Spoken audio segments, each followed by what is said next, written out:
चलो दोस्तों, आज ये जानने की कोशिश करते हैं कि क्वार्टाइल क्या चीज़ होती है।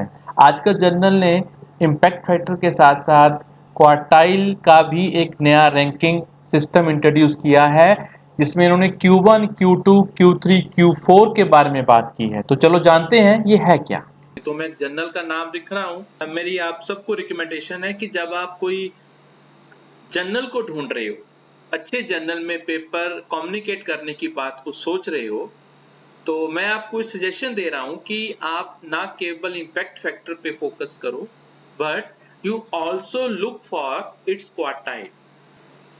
और ये जर्नल का क्वार्टाइल कहाँ पे होता है? जब हम साइमागो पे जाते हैं तो नीचे जब आप इसको मूव करते हो तो इस तरह से यहाँ आपको जर्नल ऑफ मॉलिक्यूलर लिक्विड में थोड़ा सा इसको मैं एनलार्ज कर लूं, ये देखिए इसका क्वार्टाइल Q1 लिखा हुआ है।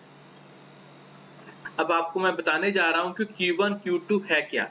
दोस्तों, एक एग्जांपल के तौर पे चलते हैं कि मान लेते हैं कि कोई फिजिक्स का जर्नल है, फिजिक्स का कोई टॉपिक ले लेते हैं, मान लेते हैं फिजिकल एंड थ्योरेटिकल केमिस्ट्री कोई मान लेते हैं। अब इसमें से उदाहरण के तौर पर कि इस टॉपिक के ऊपर 100 जर्नल छपते हैं, ठीक है दोस्तों।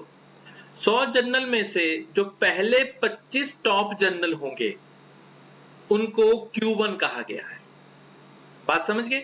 100 में से पहले 25 टॉप, जैसे हम लोग कहते हैं कि आईएएस में टॉप, तो पहले 25 Q1, उसके बाद 25 से 50 जो रैंकिंग में होंगे वो Q2, उसके बाद 50 से 75 की रैंकिंग में Q3, और फिर 75 से लेके 100 वाली रैंकिंग में Q4। क्वार्टाइल का मतलब है कि उस एरिया में टॉप मोस्ट जर्नल कौन से हैं, यानी कि उस एरिया में सबसे ज्यादा अच्छे जर्नल कौन से माने गए हैं। तो ऐसे ही जानकारी के लिए इस चैनल को देखते रहिए और सब्सक्राइब भी कीजिए, और दोस्तों अपने दोस्तों को रिकमेंड भी कीजिए।